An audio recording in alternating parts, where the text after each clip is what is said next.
Hello student, welcome to my YouTube channel ବିଶ୍ୱ Odia education.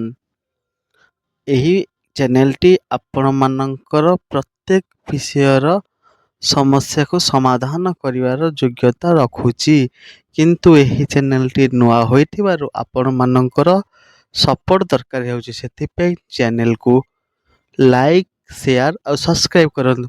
ଚାଲନ୍ତୁ ଦେଖିବା ଆଜିର ବିଷୟ, ବନ୍ଦେ ଉତ୍କଳ ଜନନୀର ସେକେଣ୍ଡ ପାର୍ଟ। କାନ୍ତକବି ଲକ୍ଷ୍ମୀକାନ୍ତଙ୍କ ଦ୍ୱାରା ରଚିତ ବନ୍ଦେ ଉତ୍କଳ ଜନନୀ ବିଷୟର ନେକ୍ସଟ ପାର୍ଟ। ଘନ ଘନ ବନଭୂମି ରାଜିତ ଅଙ୍ଗେ ନୀଳବୁଧରମାଳ ସାଜେ ତରଙ୍ଗେ। ଘନ ଘନ ବନଭୂମି ରାଜିତ ଅଙ୍ଗେ, ଘନ ଘନ ବନଭୂମି ମାନେ ଘଞ୍ଚ ଅରଣ୍ୟ, ରାଜିତ ଅଙ୍ଗେ ମାନେ ଶୋଭା ପାଉଛି ଅଙ୍ଗରେ, ଅଙ୍ଗରେ ହେଉଛି ଶରୀରରେ, ଯାହାର ଶରୀରରେ କ'ଣ ହେଉଛି ନା ଘଞ୍ଚ ଜଙ୍ଗଲ ମାନ ଶୋଭା ପାଉଛି। ନୀଳବୁଧରମାଳ ସାଜେ ତରଙ୍ଗେ, ନୀଳବୁଧରମାଳ ଅର୍ଥାତ୍ ଭୂଧରମାଳ। ଭୂଧର ଶବ୍ଦର ଅର୍ଥ ହେଉଛି ଭୂମି ବା ପର୍ବତ, ରାଜିତ ହେଉଛି ଶୋଭା ପାଉଛି, ଭୂଧରମାଳ ମାନେ ନୀଳ ଭୂଧରମାଳ, ସାଜେ ତରଙ୍ଗେ ଅର୍ଥାତ୍ ତରଙ୍ଗାୟିତ ପ୍ରକ୍ରିୟାରେ ବା ତରଙ୍ଗ ସଦୃଶର ଧରମାଳ ମାନେ ପାହାଡ଼ ମାନେ କ'ଣ ହେଉଛନ୍ତି ନା ଶୋଭା ପାଉଛନ୍ତି ଯେଉଁ ମାଟିରେ। କଳ କଳ ମୁଖରିତ ଚାରୁ ବିହଙ୍ଗେ, ଯେଉଁ ଦେଶର ମାଟିରେ ସକାଳୁ ଉଠିଲେ ସଞ୍ଜ ହେଲେ କଳ କଳ ଚଢ଼େଇମାନଙ୍କର ମୁଖ ରାବ ଶୁଭେ। ବିହଙ୍ଗ ହେଉଛନ୍ତି ପକ୍ଷୀ, ତାଙ୍କର କଣ୍ଠ ରାବ ଶୁଣିବାକୁ ମିଳୁଥାଏ। ସେ ହେଉଛି ମୋର ଜନ୍ମଭୂମି ଧରଣୀମା ଆଉ ଜଗଜ୍ଜନନୀ। ସୁନ୍ଦର ଶାଳୀ ସୁଶୋଭିତ କ୍ଷେତ୍ରା, ଜ୍ଞାନ ବିଜ୍ଞାନ ପ୍ରଦର୍ଶିତ ନେତ୍ରା ଅର୍ଥାତ୍ ସୁନ୍ଦର ଶାଳୀ, ଶାଳୀ କ୍ଷେତ୍ର ହେଉଛି ଧାନ ବିଲ। ସୁନ୍ଦର ଶାଳୀ ସୁଶୋଭିତ କ୍ଷେତ୍ର, ଯେଉଁ ମାଟିରେ ସୁନ୍ଦର ସୁନାର ଫସଲ ହସି ହୁରି ଫଳି ଉଠେ। ଜ୍ଞାନ ବିଜ୍ଞାନ ପ୍ରଦର୍ଶିତ ନେତ୍ରା, ଆଉ ଯେଉଁ ମାଟି ଜ୍ଞାନ ରୂପକ ଚକ୍ଷୁରେ କ'ଣ କରନ୍ତି ନା ସଂସାରକୁ ପ୍ରଦର୍ଶନ କରି ଦେଖିଥାଏ। ଯୋଗୀ ଋଷିଗଣ ଉଟଜ ପବିତ୍ରା, ଉଟଜ ଶବ୍ଦର ଅର୍ଥ ହେଉଛି ପତ୍ର କୁଡ଼ିଆ। ଯୋଗୀ ଋଷିଗଣ ଉଟଜ ପବିତ୍ରା ଅର୍ଥାତ୍ ଯେଉଁ ମାଟିରେ ଯୋଗୀ ଋଷିମାନଙ୍କର ପତ୍ର କୁଡ଼ିଆକୁ ପବିତ୍ର ବୋଲି ମନେ କରାଯାଇଛି। ଜନନୀ, ସିଏ ହେଉଛି ମୋ ଧରଣୀ ମାତା, ଜନ୍ମଭୂମି ଭାରତ ମାତା। ସୁନ୍ଦର ମନ୍ଦିର ମଣ୍ଡିତ ଦେଶା, ଚାରୁ କରାବଳୀ ଶୋଭିତ ବେଶା। ଯେଉଁ ମାଟିର ଶରୀରରେ କ'ଣ ହେଇଛି ନା ସୁନ୍ଦର ମନ୍ଦିର ମାନ କ'ଣ କରୁଛି ମଣ୍ଡିତ ହେଇଛନ୍ତି ମାନେ ଶୋଭା ପାଉଛନ୍ତି। ଚାରୁ କରାବଳୀ ଶୋଭିତ ବେଶା ଅର୍ଥାତ୍ ସେ ଖାଲି ମନ୍ଦିରରେ ଶୋଭା ପାଉନାହାନ୍ତି, ସୁନ୍ଦର କଳାକୃତିରେ ମଧ୍ୟ ଶୋଭା ପାଉଛନ୍ତି। ଯେଉଁ ମାଟି ହେଉଛି ଭାରତ ମାଟି ହେଉଛି କଳାର ମାଟି, ସଂସ୍କୃତିର ମାଟି। ପୁଣ୍ୟ ତୀର୍ଥଚୟ ପୁଣ୍ୟ ପ୍ରଦେଶା, ଜନନୀ ଜନନୀ ଜନନୀ। ପୁଣ୍ୟ ତୀର୍ଥଚୟ ପୁଣ୍ୟ ପ୍ରଦେଶ, ଯେଉଁ ଦେଶରେ ପୁଣ୍ୟ ପୁଣ୍ୟ ତୀର୍ଥମାନ ଅଛି, ତୀର୍ଥ ଭ୍ରମଣ କଲେ ଆମକୁ କ'ଣ ମିଳିଥାଏ ପୁଣ୍ୟ ମିଳିଥାଏ, ପୁଣ୍ୟ ଅର୍ଜନ ହୋଇଥାଏ। ତୀର୍ଥସ୍ଥାନ ସମୂହରେ ପରିପୂର୍ଣ୍ଣ ଯେଉଁ ମାଟି, ପୁଣ୍ୟ ତୀର୍ଥଚୟ ପୁଣ୍ୟ ପ୍ରଦେଶ ଅର୍ଥାତ୍ ତୀର୍ଥ ଭୂମିରେ ପରିପୂର୍ଣ୍ଣ ଯେଉଁ ମାଟି ତାକୁ କୁହାଯାଇଛି ଜନନୀ, ଜନ୍ମଭୂମି ଭାରତ ମାଟିକୁ ହିଁ ଦର୍ଶାଯାଇଛି। ଉତ୍କଳ ସୁରବର ଦର୍ପିତ ଗେହା, ଅରିକୁଳ ଶୋଣିତ ଚର୍ଚ୍ଚିତ ଦେହା।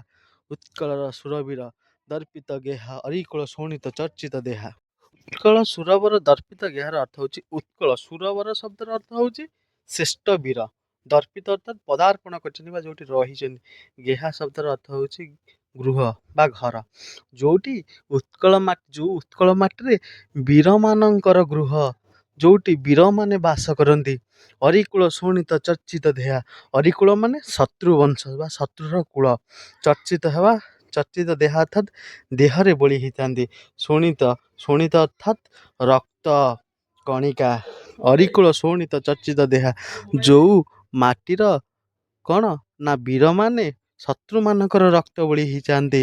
ବିଶ୍ୱ ଭୂମଣ୍ଡଳ କୁତବର ସ୍ନେହା, ଆଉ ଏ ସମଗ୍ର ବିଶ୍ୱକୁ କୁତବର, କୁତବର ଶବ୍ଦର ଅର୍ଥ ହେଉଛି ଅର୍ଥାତ୍ ବିଦ୍ୱାନ କୂଳ। କୁତବର ଶବ୍ଦର ଅର୍ଥ ହେଉଛି ବିଦ୍ୱାନ କୂଳ। ବିଶ୍ୱ ଭୂମଣ୍ଡଳରେ, ସମଗ୍ର ଭୂମଣ୍ଡଳରେ ବିଦ୍ୱାନ କୂଳ ହେଉଛନ୍ତି କ'ଣ ସ୍ନେହର ଭାଜନ ହୋଇଥାନ୍ତି। ଆଉ ଯେଉଁମାନେ ବିଦ୍ୱାନୀ ମାନେ ନୁହନ୍ତି ତାଙ୍କୁ ମଧ୍ୟ ବିଦ୍ୱାନୀ କରିବା ପାଇଁ ଚେଷ୍ଟା କରିଥାନ୍ତି। ଜନନୀ ଜନନୀ ଜନନୀ, ଇଏ ହେଉଛି ଭାରତ ମାତା, ଜନ୍ମଭୂମି ଧରଣୀ। କବିକୁଳ ମୌଳି ସୁନନ୍ଦନ ବନ୍ଧ୍ୟା, ଭୁବନ ବିଘୋଷିତ କୀର୍ତ୍ତି ଅନିନ୍ଦ୍ୟା। କବିକୁଳ ମୌଳି ସୁନନ୍ଦନ ବନ୍ଧ୍ୟା ଶବ୍ଦର ଅର୍ଥ ହେଉଛି କବିକୁଳ, କବିକୁଳରେ କବିମାନଙ୍କର ବଂଶ। ମୌଳି ଶବ୍ଦ ଅର୍ଥ ହେଉଛି ଆମର ମୁକୁଟ। ସୁନନ୍ଦନ ବନ୍ଧ୍ୟା, ସୁନନ୍ଦନ ଅର୍ଥାତ୍ ଭଲ ପୁତ୍ର, ଯୋଗ୍ୟ ସନ୍ତାନ। ବନ୍ଧ୍ୟା ଶବ୍ଦ ଅର୍ଥାତ୍ ବନ୍ଧନୀୟ ବା ବାନ୍ଧିକିରି ରଖନ୍ତି। ଏହାର ଅର୍ଥ ହେଉଛି ଲେଖକ କ'ଣ କରୁଛନ୍ତି ନା କବି କୂଳଙ୍କୁ କ'ଣ କରୁଛନ୍ତି ସୁଯୋଗ୍ୟ କହିକିରି ତାଙ୍କୁ ମୁକୁଟ ମଧ୍ୟ ମଡ଼େଇ ଦେଇଛନ୍ତି। କବି କୂଳକୁ ଶ୍ରେଷ୍ଠ ବୋଲି ବିବେଚନା କରିଛନ୍ତି ଏବଂ ଏଠାରେ ସୁନନ୍ଦନ ବନ୍ଧ୍ୟା କହି ତାଙ୍କୁ ଏମିତି ଭାବରେ ବର୍ଣ୍ଣିତ କରିଛନ୍ତି ଯେ ସମଗ୍ର ଧରାକୁ ସମଗ୍ର ବିଶ୍ୱକୁ ଭାରତ ମାଟିକୁ ଯେତେବେଳେ ସମସ୍ତେ ନିନ୍ଦା କରୁଥିଲେ, ଓଡ଼ିଆକୁ ସ୍ୱୀକୃତି ଦିଆଯାଉନଥିଲା ଓଡ଼ିଆ ଶବ୍ଦକୁ, ସେଇ ସମୟରେ ଏଇ କବିମାନେ ହିଁ ଥିଲେ ଯିଏକି ସମଗ୍ର ବିଶ୍ୱକୁ ବାନ୍ଧି ରଖିଥିଲେ। ଏବଂ ସ୍ୱାଧୀନତା ପୂର୍ବରୁ ଏହି କବିମାନେ ଥିଲେ କି ଯେଉଁମାନେ ସମଗ୍ର ଓଡ଼ିଆମାନଙ୍କୁ ବାନ୍ଧି ରଖି ନିଜର ଲେଖନୀ ମାଧ୍ୟମରେ ବିପ୍ଳବୀ ହେବା ପାଇଁ ଅଗ୍ରସର କରାଇଥିଲେ। ଭୁବନ ବିଘୋଷିତ କୀର୍ତ୍ତି ଅନିନ୍ଦା, ଏ ଭୁବନ ସାରା ପୃଥିବୀରେ ଆଲୋଚ୍ୟ। ଅନିନ୍ଦ୍ୟା ଶବ୍ଦର ଅର୍ଥ ହେଉଛି ଭୁବନ ବିଘୋଷିତ କୀର୍ତ୍ତି ଅନିନ୍ଦ୍ୟା। ଅନିନ୍ଦ୍ୟା ଶବ୍ଦର ସହ ପ୍ରଶଂସନୀୟ। ଏ ସଂସାର ସାରା ସେମାନଙ୍କର ବିଘୋଷିତ ବା କୀର୍ତ୍ତି ସବୁ ବା ଯାହା ସବୁ ଲେଖି ଯାଇଛନ୍ତି ସେସବୁ କ'ଣ ହେଇଛି ନା ପୁରା ପ୍ରଶଂସାର ଯୋଗ୍ୟ ଭାବରେ ବିବେଚନା କରେ। ଧନ୍ୟ ପୁଣ୍ୟ ଚିରସରଣୀ, ଏ ଶବ୍ଦର ଅର୍ଥ ହେଉଛି ଧନ୍ୟ। ଯେଉଁ ମାଟି ଯେଉଁମାନଙ୍କ ପାଇଁ ଏଇ କବିକୁଳମାନଙ୍କ ପାଇଁ ଧନ୍ୟ ହେଇଛି, ପୁଣ୍ୟ ଗର୍ଭା ବୋଲି ପରିଗଣିତ ହୋଇଛି ଏବଂ ସେଇମାନଙ୍କୁ ଏଇ ମାଟି ସେଇ ବିଦ୍ୱାନମାନଙ୍କୁ ତା ହୃଦୟରେ ରଖିବା ସହିତ ଚିରଦିନ ପାଇଁ ସମଗ୍ର ଓଡ଼ିଶାବାସୀଙ୍କର ଭାରତବାସୀଙ୍କର ହୃଦୟରେ ମଧ୍ୟ ସ୍ଥାନ ଦେଇଥାଏ। ସେ ମାଟି ଜନ୍ମଭୂମି ଜନନୀ ଭାରତ ମାଟି। ପିଲାମାନେ, ଆଜିର ଭିଡ଼ିଓଟି ଏଇଠି ସରୁଛି। ଆପରେ ଏହାର ସର୍ଟ କ୍ୱେଶ୍ଚିନ୍ ଲଙ୍ଗ୍ କ୍ୱେଶ୍ଚିନ୍ ଆଲୋଚନା କରାଯିବ। ଆଜି ପାଇଁ ଏତିକି, ରହୁଛି।